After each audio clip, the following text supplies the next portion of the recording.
Hola, saludo para todos. Espero que se encuentren muy bien. A continuación voy a explicar el tema relacionado con valor numérico. Este tema lo voy a explicar a petición de unos estudiantes del Colegio La Paz de grado octavo. Pero antes de hacer la explicación, resolver algunos ejercicios que ellos me enviaron, quiero decirles que este no es un tema exclusivamente de octavo. Este es un tema que debe ser enseñado en la introducción al álgebra.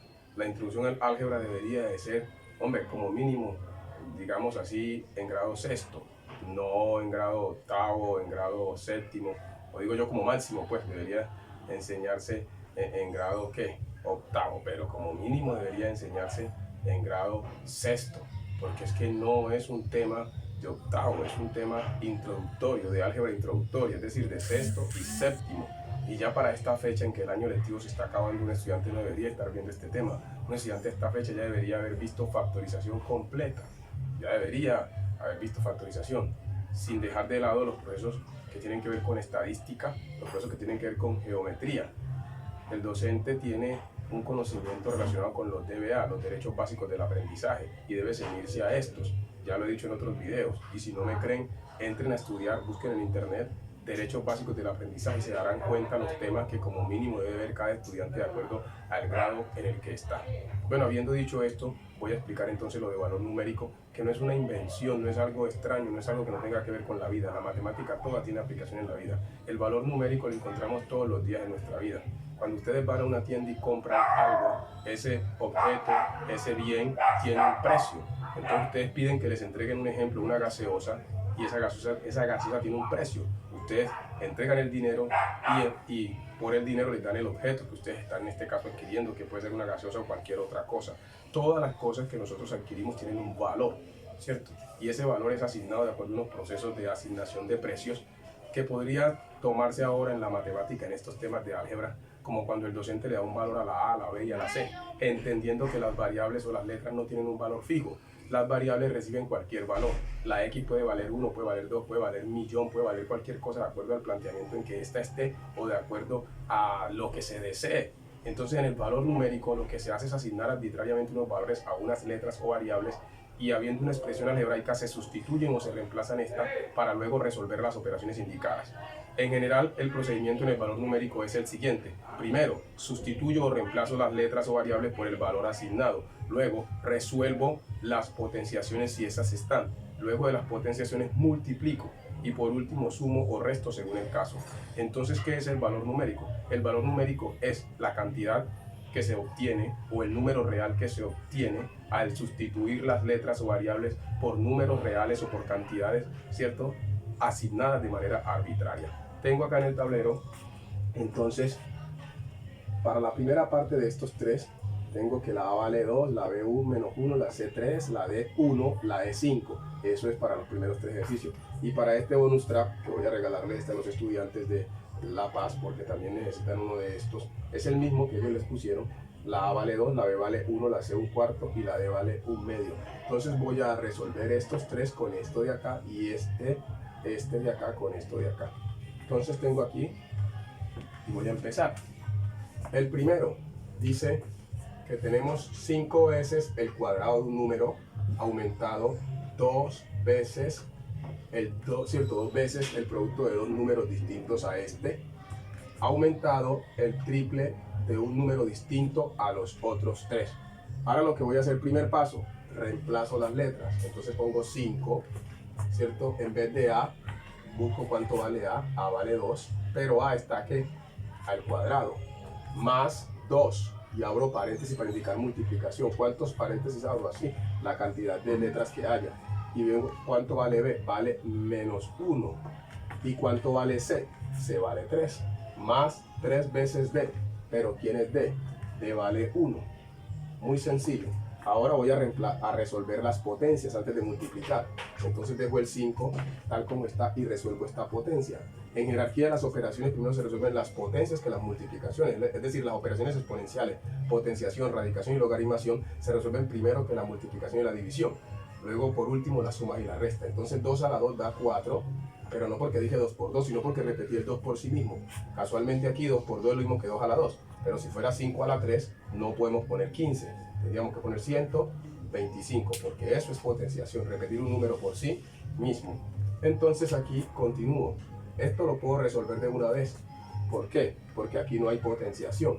Pero cuando voy a multiplicar, debo aplicar la ley de los signos. Este más por este menos, y por el más que está invisible acá. Menos por más, menos por más, menos. Entonces aquí daría menos. Significa que cuando tenemos un producto, ¿cierto? Si la cantidad de signos negativos es impar, el resultado queda negativo. Y ahora multiplico y me da 6. 2 por 1 por 3. Ahora acá simplemente multiplico 3 por 1, 3. Y la ley de los signos más. Más visible por más visible sigue siendo más, ¿cierto? Y por último, no puedo decir por último, tengo que una multiplicación aquí. 5 por 4, 20. Ahora aquí el menos 6 más 3. Y por último, ahora sí voy a hacer una resta, porque hay un negativo. Los dos positivos dan 23 y le resto 6, ¿cierto? Entonces eso me daría 17. Ahora, ¿por qué dio positivo? Porque es más grande la cantidad positiva, ¿cierto? Ahí terminamos el primero. Vamos para el segundo. El segundo dice que tengo el doble de la diferencia de dos números distintos, ¿cierto? ¿Por qué digo dos números distintos? Porque la A es diferente a la C. En el álgebra no se dice 2 por A por menos C. Sería el doble de la diferencia de dos números distintos. Eso es lenguaje algebraico. Y aquí sigue aumentado 3 veces la diferencia del segundo número de esta diferencia, ¿sí? Y otro distinto, ¿cierto? Pero la gente lo lee vulgarmente y dice 2 que multiplica A menos C más 3 que multiplica C menos E. Por eso cuando van a las pruebas y que si se encuentran con un problema de aplicación del álgebra, cuando dicen que la edad de mi hermano, ¿cierto? Y la mía son 50 años, pero mi hermano es 2 años mayores que yo, ¿cuántos años tiene cada uno de nosotros? Y por eso los estudiantes no son capaces de resolverlo, porque siempre les enseñaron a leer y que 2AC, 2X, 2Y y esas cosas, y los mataron. Entonces vamos a sustituirlo. Entonces voy a cambiar esto por un corchete, ¿cierto? Porque en este caso, bueno, como la A no tiene ningún coeficiente acá, no importa que lo cambie por corchete, simplemente la reemplazo. Si la A tuviese un signo negativo, la pongo en paréntesis para aplicar ley de signos, pero en este caso la A vale 2. La C, ¿cuánto vale la C? 3. Si la C fuera negativa haría esto, ¿cierto? Pero como no es negativa, simplemente como es positiva, la pongo así. Ahora, más el triple, dejémoslo ahí, vamos a poner también en corchete. Y C, ¿quién es C? C en este caso sigue siendo 3, disminuido E, y es positiva, es 5. Cierro. Ahora resuelvo las operaciones internas para no estar distribuyendo el factor ¿no? Entonces dejo el 2, ¿cierto? Y resuelvo lo de adentro. Aquí algunos se equivocan. Señores, yo tengo 2 y debo 3, quedo debiendo 1. ¿Por qué quedó negativo? Porque es más grande el negativo. Aumentado 3. Ahora acá va a suceder lo mismo de acá. Como es más grande el negativo, queda menos 2. Hay muchos estudiantes que se mueren en este tipo de proceso de operaciones de números enteros. Hombre, lo positivo es mío, lo negativo es ajeno. Si yo tengo 3 y debo 5, quedo debiendo 2. Realmente lo que hice fue abonar. Aprendan esa clave. En otras palabras, cuando tengo cantidades de signos distintos, resto y la respuesta lleva el signo de la cantidad mayor. Ahora sí voy a multiplicar. 2 por 1, 2. Como voy a multiplicar, aquí se aplico ley de signos. Esta cantidad sin signo es positiva. Más por menos, menos. Ahora acá multiplico signos. Más por menos, menos. Y 3 por 2, 6. Esto. Ahora, aquí algunos también sufren mucho. Es como que no vieran este signo. No sé qué problema tienen los estudiantes. Dios mío. Creen que esto es un guión. Tengo menos 2, menos 6. Debo 2 y debo 6. ¿Cuánto debo? 8. Algunos como que no comprenden, o es porque el docente no se lo lleva a la vida. Lo negativo es como deudas. Yo debo 2 y debo 6. ¿Cuánto debo? 8. ¿Cómo van ustedes a poner 4 si una deuda no borra otra deuda? Si ustedes van al banco a que les preste dinero para pagarle a otro banco, ustedes cubrieron una deuda con otra deuda, porque ahora le deben al banco que les prestó para pagarle al banco que les debían inicialmente. y a este segundo que les prestó para cubrir la deuda, no solamente le deben la deuda o el capital, la base, sino que también le deben el interés. Entonces una deuda no borra otra deuda. Un negativo y otro negativo sumados dan otro negativo. Usted tiene un problema y otro problema, ahora tiene dos problemas. Un problema no borra otro problema. Entonces espero que esto que dije lo relacionen con la vida de forma transversal, puedan comprender que negativo y negativo se aumentan y sigue siendo negativo. Voy a borrar entonces este y voy a hacer otro ejemplo, otro ejercicio de los que los estudiantes me enviaron. Les hago los más difíciles para que ellos hagan los más fáciles. Voy a hacer este que es fraccionario. Dice cierto, la mitad de un número disminuido, la tercera parte de otro aumentado, la quinta parte de uno distinto a los dos primeros. ¿Notaron cómo lo leí? Yo no dije E sobre 2 menos A sobre 3 más C sobre 5. Mitad de un número disminuido, la tercera parte de otro aumentado, la quinta parte de uno distinto a los dos primeros. Eso es lenguaje algebraico, eso es lenguaje técnico matemático, y así debería el estudiante de aprender. Reemplacemos la E. Miro que la E vale 5 y está sobre 2, entonces tengo 5 medios.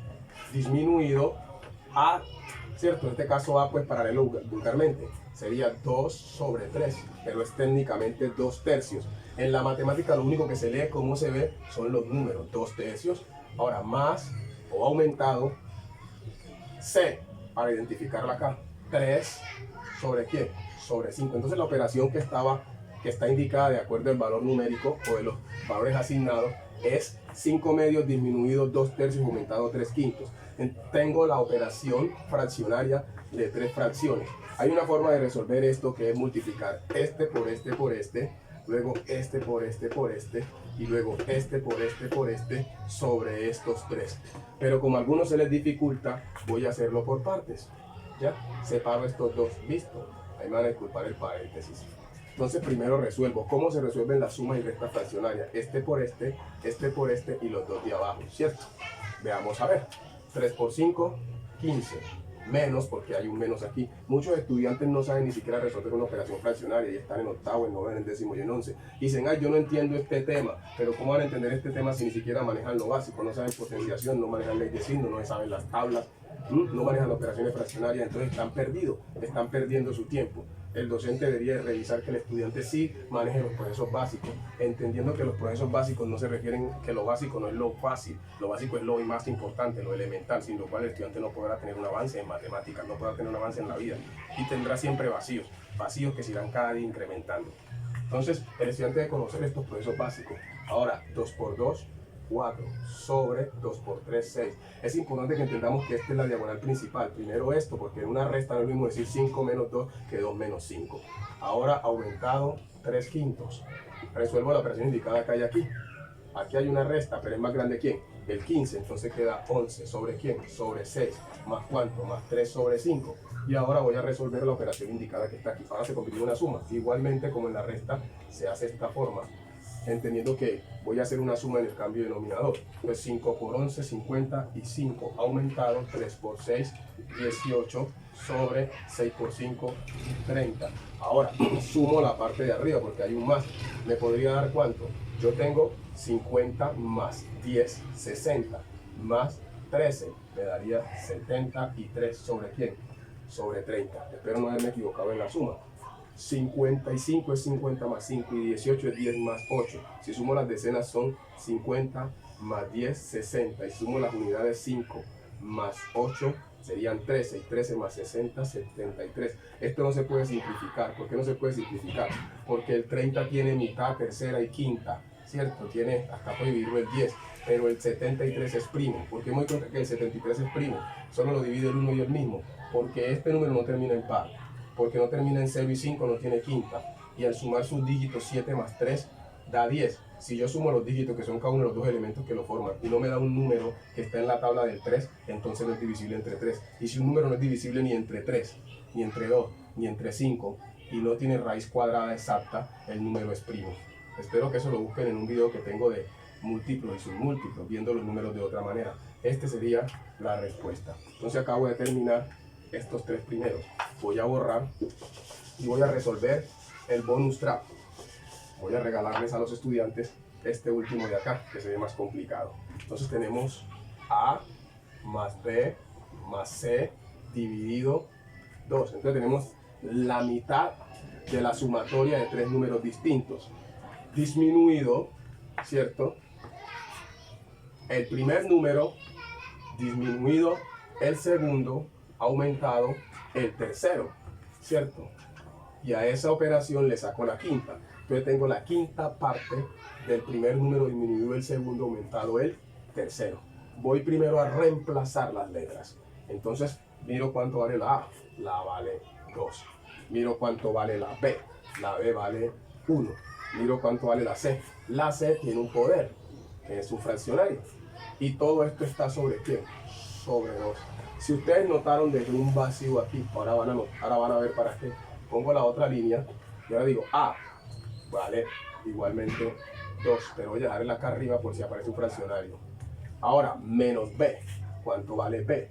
B vale 1 más C, pero C ¿cuánto vale?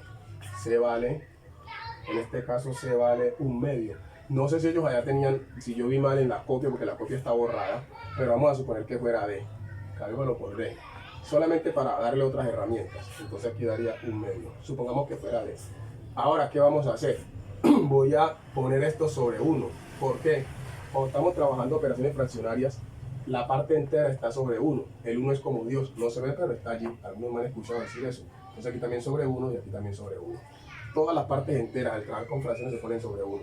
Ahora, esto acá arriba se convirtió en una operación que fraccionaria, pero yo puedo darme cuenta que estos dos que están aquí son dos enteros. Entonces, ¿para qué me pongo a inventar? Pongo 3 sobre 1 y acá simplemente hay una resta también. Entonces voy a resolver primero esa parte. 2 más 1, 3, y lo pongo sobre 1 para poder trabajar con esta fracción que estaba dada. ¿Sobre quién? Sobre 2. Menos o disminuido, y resuelvo aquí 2 menos 1, 1, y lo pongo sobre 1 para poder trabajar con 1/2. Y todo esto estaba sobre quién? Sobre 5, ¿cierto? Sobre 5. Voy a resolver la operación de arriba en cada uno. ¿Cómo lo resolvemos? Como les mostré en el anterior. Este con este y los de abajo. Veamos. Primero, 3 por 4, 12, aumentado 1 por 1, 1, sobre 4 por 1, 4. Y todo esto está sobre quién? Sobre 2. Ahora acá resuelvo. 1 por 2. 2 aumentado 1 por 1, 1 sobre los denominadores 2 por 1, 2 y el 5 que estaba desde el principio. Resuelvo la operación indicada en el numerador de la fracción numeradora. 12 más 1, 13 sobre 4 y todo está sobre 2. Pero aquí les voy a explicar algo. Cuando yo tengo una división donde la parte de arriba es o la parte de abajo es una fracción, la parte entera la pongo sobre 1 para aplicar fracción de fracción o ley de oreja, como dicen algunos vulgarmente, o ley de herradura. Entonces acá arriba resuelvo esta parte y me da 3 sobre ¿quién? Sobre 2. Y como el denominador es un entero, lo pongo sobre 1. Y ahora observen para qué. Voy a aplicar ley de oreja. Este por este, extremos con extremos, internos con internos. ¿Qué voy a hacer allí? Voy a resolver esta parte. La voy a hacer del lado de acá. Voy a ver si ustedes me pueden ver. 13 por 1 sería ¿cuánto? 13, ¿cierto? Sobre 2 por 4, 8. Disminuido 3 por 1, 3. Y 5 por 2, 10. Ahora, si ustedes notan, se convirtió en una diferencia de fracciones, donde vamos a hacer este por este y los dos de abajo. Muy fácil. 13 por 10 serían 130, menos 8 por 3, 24, sobre 8 por 10, 80. ¿Qué sigue ahora? Voy a resolver la operación que está en el numerador. Hay una diferencia que me daría 106. ¿Por qué da positivo? Porque es más grande el 130. Estoy cogiendo de 30, sacando 24 me quedan 6 y le pego el 100 y el 6, 106. ¿Sobre quién? Sobre 80. Como es una fracción, voy a simplificar. ¿Cómo se simplifica? Voy a sacarle a este mitad y a este mitad. ¿Por qué? Porque son números terminados en par. La mitad de 106 es 53 y la mitad de 80 es 40. ¿Qué sucede con el 53? El 53 es primo. ¿Por qué es primo? Solo lo divide el 1 y el mismo. ¿Por qué me di cuenta que es primo? Porque no es divisible entre 2, porque no termina en 0, ni en 2, ni en 4, ni en 6, ni en 8. ¿Por qué no tiene tercera? Porque al sumar sus dígitos no está en la tabla del 3. 5 más 3 da 8. y en el producto, en la tabla del 3, ningún número multiplicado por 3 da 8. No tiene ni mitad ni tercera. ¿Por qué no tiene quinta? Porque no termina ni en 0 ni en 5. Entonces, como este es primo y este no es primo, ¿qué tienen en común? Solo los divide el 1. Entonces, esta fracción es irreductible. La respuesta sería 53 sobre 40. Acabo de terminar entonces los 3 ejemplos relacionados con valor numérico. Quiero pues que les quede claro que para poder entender estos temas el estudiante debe conocer o manejar otros temas básicos. El estudiante dice, yo no entiendo, pero ¿cómo va a entender si no se sabe las tablas? Si no maneja potenciación, si no maneja radicación, si cree que 6 a la 3 es 18 y no tiene claro que 6 a la 3 es 6 por 6 por 6, 216. No puede entender valor numérico si no maneja la ley de los signos. Si no maneja la ley de los signos no puede entender. Debe también saber que los signos de operación, más y menos, rompen o destruyen o reducen o quitan, eliminan los signos de agrupación. Los procesos básicos son de gran importancia. El docente debe verificar que el estudiante sí los maneje y evitar estar haciendo trabajos en grupo, dejar tareas, talleres. El estudiante en matemáticas debe evaluar individualmente, en el salón, nada de tareas, nada de talleres. Y si hay un taller, que el taller no sea para calificárselo, sino para darse cuenta qué falencias tiene y en ese momento tratar de mejorarlas, de suplirlas, de eliminarlas. No debe hacerse en matemáticas tareas y cosas como es y trabajos en grupo. Un trabajo en grupo es un foco para el desorden y donde se esconde el mediocre. Espero pues que estén muy bien y que esto último les haya servido de reflexión aparte de la explicación matemática. Bendiciones.